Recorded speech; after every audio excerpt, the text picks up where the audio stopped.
Hello friends, कैसे हैं आप सब। I hope you all are very well. प्यारे दोस्तों, मेरा नाम अमित सिंह आर्या है और आप सब मुझे जानते हैं। काफ़ी वर्षों से मैं मेंटरिंग कर रहा हूं जो बच्चे एंट्रेंस की तैयारी कर रहे हैं।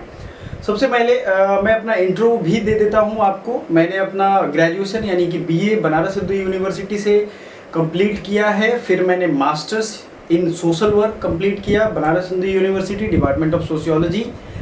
देन आफ्टर मैंने Delhi university law entrance crack किया हुआ है और काफ़ी लंबा एक्सपीरियंस है बच्चों को मेंटरिंग के लिए। मतलब किस यूनिवर्सिटी में आप जाना चाहते हो, कौन से बेस्ड कोर्सेज हैं, और काफ़ी बच्चों, बहुत सैकड़ों बच्चों का रिजल्ट भी इसके थ्रू हुआ है। तो ये जो हमारा इनिशिएटिव है, ये CUET पॉइंट आपको काफ़ी ज़्यादा हेल्प करने वाला है जो बच्चे नए जुड़ रहे हैं उनके लिए। कोई भी कोर्स की आप तैयारी कर रहे हो, कोई भी कोर्स हो सकता है, चाहे वो लॉ हो, BA LLB हो, LLB हो, MA की कोर्स हो, BA आर्ट सोशल साइंस हो, या फिर BSc और MSc की कोर्सेज हैं। अभी जो ये वीडियो में मैं जो आप मतलब बातें करूंगा जिस पॉइंट पे, वो सबके लिए काम आने वाली है। ठीक है, सबसे जो मेन मुद्दा अभी के टाइम में, 2 महीने आपके पास ऑलमोस्ट बचे हुए हैं। ठीक है, 2 मंथ्स आपके पास बचे हुए हैं। अब सब लोग ये कहेंगे सर 2 मंथ्स में सिर्फ पढ़ने वाली बात बताओ, लेकिन एक बात मैं आपसे बड़ी सीरियसली कहना चाहता हूँ कि पढ़ाई आप तभी कर पाते हो जब रूट फाउंडेशन किसी चीज़ का मजबूत हो, यानी कि आपका मजबूत हो। तो अभी जो सबसे ज़्यादा बच्चों की दिक्कत आ रही है, जो पेड कोर्सेज में हमारे बच्चे पढ़ रहे हैं, उन्हें भी प्रॉब्लम आ रही है हेल्थ का। उनको किसी न किसी तरीके की कोई ना कोई प्रॉब्लम आ जा रही है, क्योंकि मौसम ऐसा है, वेदर ऐसा है, वेदर पैटर्न पहले जैसा अब नहीं रहा। तो सबसे पहला मैं इस पे ही आप लोगों से बात करूंगा। हेल्थ में 2 कंपोनेंट हम देख लेते हैं, एक तो मेंटल होता है और एक फिजिकल होता है। मेंटल हेल्थ की अगर हम बात करें तो मेंटली आपको बैलेंस होना होगा, मेंटली स्ट्रांग होना होगा। ध्यान से सुनिए, मेंटली स्ट्रांग होना है, ना कि स्ट्रांगली मेंटल होना है। किसी भी चीज को लेकर के पागल नहीं बनना है, हमें ये जुनून नहीं होना चाहिए। हमें पॉजिटिव चीजों के लिए जुनून हो तो ज्यादा बेटर है। लेकिन फिजिकल आप मूवमेंट करो। आपसे मैं नहीं कहता हूं कि आप जिम जाओ या बहुत ज़्यादा एक्सरसाइज करो, फिजिकली मूवमेंट करो। लिथार्जिक ना बनो, सैड ना बनो, थोड़े बहुत टहलो, हैंड मूवमेंट वगैरह करो। लेकिन आपको ये ध्यान रखना है कि सारी बॉडी एक्टिव मोड में हो। अभी के टाइम में पानी ज़्यादा पियो, क्योंकि कभी बारिश हो रही है, कभी धूप, और ये चलता रहेगा। एंट्रेंस के टाइम तक ये चलता रहता है, तपती धूप में एंट्रेंस देना पड़ता है माय डियर स्टूडेंट। एक एक पॉइंट पे मैं बहुत ही बेहतरीन तरीके से आपसे बात करूंगा। तो सबसे पहले मैंने हेल्थ को इसीलिए कंसीडर किया है कि बहुत पुराने लोगों ने भी कहा है हेल्थ इज वेल्थ। क्योंकि अगर हेल्थ है, मान लो आप इस इग्नोर कर दिया, आपने खाना टाइम से नहीं खाया या कुछ ऐसी दिक्कत हो गई, तो आप अभी जाओगे, अभी हेल्थ को मिस करोगे, 3 से 4 दिन भी बीमार रहोगे। आप सोचोगे क्या हो जाएगा, ज़्यादा से ज़्यादा 1 से 2 दिन बीमार रहूँगा। लेकिन ये बीमारी 4 से 5 से 6 दिन, उस बीमारी से शुरू होने के 2 दिन और बीमारी के खत्म होने के 4 दिन बाद तक आदमी डिस्टर्ब रहता है, वीकनेस रहती है। तो क्यों ना हम उसके लिए पहले से ही कुछ कोशिशें करें। अगर आप नॉकटर्नल हो, यानी कि रात में पढ़ने वाले हो, ठीक है, रात में अगर आप पढ़ने वाले हो तब तो आपको उसी के हिसाब से एडजस्टमेंट करनी होगी। अगर आप दिन में पढ़ने वाले हो तो अर्ली जग जाओ, थोड़ा वॉक कर लो। रात वाले हो तो उसके हिसाब से आप एडजस्ट कर लो कब क्या पढ़ना है। एक डिफिनिट रूटीन बना लो, एक सेटअप बना लो। ठीक है, अब इस बचे हुए समय में सॉरी, बचे हुए समय में आपको कैसे पढ़ना है इसको हम लोग देखेंगे। एक एक पॉइंट पे आपको बात करेंगे। कोई भी एग्जाम से पहले पिछले साल तक मैंने आपको ये सजेस्ट किया है कि प्रीवियस ईयर क्वेश्चन देख लो। ठीक है, प्रीवियस ईयर क्वेश्चन 5 साल के देखना जरूरी है। अब आप कहोगे सर प्रीवियस ईयर क्वेश्चन तो अब चूंकि CUET का नया पैटर्न आ गया है तो वो तो काम आएगा नहीं। हाँ, ये बात सही है, काम नहीं आ सकता है, बट एक चीज आपको ध्यान रखना है, काम नहीं आने का ये एकदम मतलब नहीं है कि पूरा ही आपका सिलेबस चेंज हो गया है। मैंने आपको बहुत सारी वीडियो में बताया है कि सिलेबस जो है वो ट्रांसफॉर्म जरूर हुआ है, बट बेसिक एलिमेंट जो थे, बेसिक नीड जो थी सिलेबस की, वो अभी भी बरकरार है। बात समझ रहे हो आप? मतलब आपको ऐसा नहीं है कि पहले आप में अगर आर्ट्स के एग्जाम में जनरल साइंस पूछता था तो कंप्यूटर साइंस पूछेगा, ऐसा नहीं है। ये MA और बाकी के कोर्सेज के लिए भी लागू होता है। तो सबसे पहले हाउ टू प्रिपेयर का पहला फाउंडेशन जो होगा, नो द सिलेबस। सिलेबस कहाँ से जानोगे आप? मैंने सबका सिलेबस बनाया था आपको CUET फॉर्म इन्फो डिस्क्रिप्शन में, या फिर प्लेलिस्ट में जाओगे तो आपको CUET फॉर्म इन्फो का एक स्पेशल लिंक मिल जाएगा प्लेलिस्ट का। मैं टेलीग्राम में भी भेज दूंगा। टेलीग्राम में बहुत सारे बेनिफिट है, क्विजेज चल रहे हैं क्वेश्चन के, और आपको करंट अफेयर्स की पीडीएफ भी वहां मिल जाएगी। और वीकली करंट अफेयर्स अभी मैं ला रहा हूं ताकि वीकली आपको रिवाइज हो पाए। करंट अफेयर्स जितने क्वेश्चन आएंगे उतना आपका प्रिपरेशन कराना हमारा फर्ज है, पीडीएफ देना हमारा काम है, ठीक है।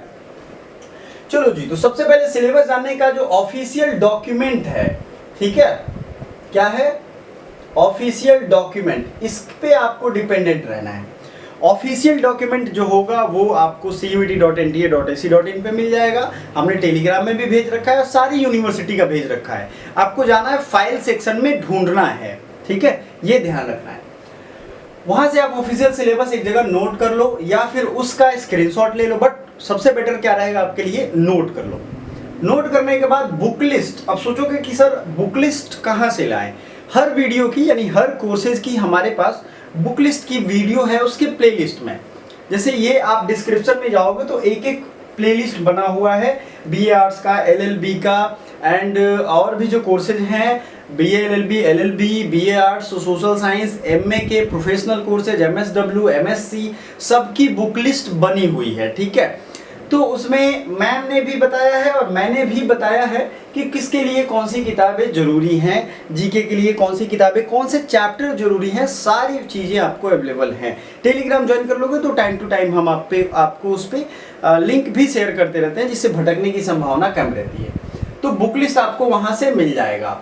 अब आपको बुक लिस्ट के सामने मैंने अपने पेड कोर्स का नाम लिखा है। मान लो आपको ये सब चीज़ बहुत डिफिकल्ट लग रहा है, लास्ट का टाइम है, कैसे पढ़ें, तो हमारा पेड कोर्स चल रहा है और उसकी प्राइस 2500 रुपये थी। फिलहाल हमने उसे डिस्काउंट करके मात्र 1000 कर दिया है। 1250 रुपये था, बट इससे भी हमने कम कर दिया है, 1000 कर दिया है। और अगर आप हमारी स्कॉलरशिप टेस्ट या फिर आप हमसे रिक्वेस्ट करते हो कि सर मतलब हमें वो एलिजिबिलिटी लगनी चाहिए कि आपको और कम कर देना है, तो भी हम आपको और डिस्काउंट 1000 से दे देंगे, ठीक है। पेड कोर्स में मैथ, रीजनिंग, मेंटल एप्टीट्यूड जो आपके सिलेबस में है वो चीज़ें पढ़ाई जाएंगी, लाइव क्लासेज होंगी। और पेड कोर्स जो हमारी टीचमेंट एप्लीकेशन पे चल रही है, कौन सा एप्लीकेशन है, टीचमेंट एप्लीकेशन पे, उसमें आपको क्लास आईडी हम देंगे। आप पेमेंट करके जब स्क्रीनशॉट भेजोगे तो उसको आपको अप्रूवल मिलेगा और आप पढ़ पाओगे। तो सबसे जो मुख्य मुद्दा है यहाँ पे कि आपको वहाँ अनम्यूट करके और फिर आप क्वेश्चन पूछ सकते हो। जैसे क्या होता है, चैट के बदले भी पूछते हैं बच्चे, बट यूट्यूब पे सिर्फ चैटिंग हो सकती है, लेकिन यहाँ पे आप अनम्यूट करके सवाल पूछोगे कि सर मुझे ये समझ नहीं आया, काइंडली फिर से एक बार समझा दीजिए, या फिर से ये दिक्कत है, ये हमारे काम का है या नहीं है, कुछ भी हो आप पूछ सकते हो लाइव क्लासेज में। छूट जाता है तो रिकॉर्डिंग है आपके पास, स्टडी मटेरियल आपको मिल जाएंगे, बच्चे खुद शेयर करते हैं पढ़ के, अदरवाइज आपको पीडीएफ नोट्स जो बनेंगे वो मिल जाएंगे। काफ़ी सारी चीज़ें एक साथ उसमें इन्वॉल्व हैं, राइट। तो ये आपको ध्यान रखना है। फिर अगर आप मान लो फ्री में तैयारी कर रहे हो घर से खुद बैठे, तो आप पहले पढ़ो, सिलेबस बुक लिस्ट का जो भी है पढ़ो, फिर रिवाइज करो और फिर प्रैक्टिस करो। ये एक सीरीज है, रीड, रिवाइज एंड प्रैक्टिस। अब इसका क्या करना है, सबसे जो इजीएस्ट पार्ट है उसे शुरुआत करो। हो सकता है आपने अभी तक तैयारी ही ना स्टार्ट की हो, तो आपको वहां से रीड करना है और रीड करने के बाद आपको उससे अगले दिन या उस वीक के अंदर में फिर से रिवाइज करना है और फिर प्रैक्टिस करना है। प्रैक्टिस के लिए क्या करोगे, ढेर सारे प्लेलिस्ट जो हैं हमारे, उस प्लेलिस्ट में लगभग सबके 25 से 30 प्रैक्टिस सेट हमने दे दिए हैं, ठीक है। प्रैक्टिस सेट आपको मिल जाएगा, वहां से उतने क्वेश्चन प्रैक्टिस करके पिछली बार भी बच्चों का रिजल्ट हुआ था और इस बार भी हुआ है, ठीक है। तो ये ध्यान रखना है आपको कि प्रैक्टिस के लिए कम से कम पढ़ें और प्रैक्टिस के बाद जो आप नोट्स बनाओगे उसे भी रिवाइज करते रहो, ठीक है। तो ये एक बेसिक चीज़ें हैं जो आपको इन दिनों में करनी है। तबीयत ज़्यादा दिन ना खराब हो, इसके लिए आपको तैयारी रहनी है पहले से। और अगर मान लो ऐसा कोई हेल्थ इशू आता है या नहीं पढ़ने का मन करता है, एक दिन अपने माइंड को रिलैक्स देना है, संडे को ही दे दो, उस दिन कोई काम नहीं करना है, ताकि फिर से बैटरी रिचार्ज हो जाए। अगर आप संडे को भी वही काम करोगे जो बाकी के 6 दिन कर रहे हो तो बहुत एग्जॉस्टेड हो जाओगे। ये चीज़ का भी ध्यान रखना है, हेल्थ खराब होने में ये एक बहुत बड़ा रीज़न होता है, ठीक है। तो ये सारी चीज़ें आपको करनी है, अगर इतना कर लेते हो तो आप definitely you will succeed. Telegram हमारा ज्वाइन कर लो। पेड कोर्स के बारे में इन्फॉर्मेशन चाहिए तो डिस्क्रिप्शन में व्हाट्सएप का लिंक है, डायरेक्ट आप पूछ सकते हो। कॉल नहीं करना है, कॉल पिकअप किसी का होगा भी नहीं। व्हाट्सएप पे सारी इन्फॉर्मेशन मिल जाएगी। बच्चे जो पेमेंट करते हैं उसका एग्जाम्पल के तौर पर मैं रिसेंट का ही पेमेंट का स्क्रीनशॉट भेज दूंगा आपको, ठीक है। तो आपको एक मिल जाएगा ब्रिज, और उस ब्रिज पे चढ़ के आपको एंट्रेंस क्रैक करना है। बाकी सारी वीडियोस भी आपको दोनों साइड में दिख रही होंगी, आपके जो काम का है आप देख लो, और चैनल को सब्सक्राइब करते जाना। वीडियो को लाइक तो कर ही दिया होगा आपने। Thank you so much.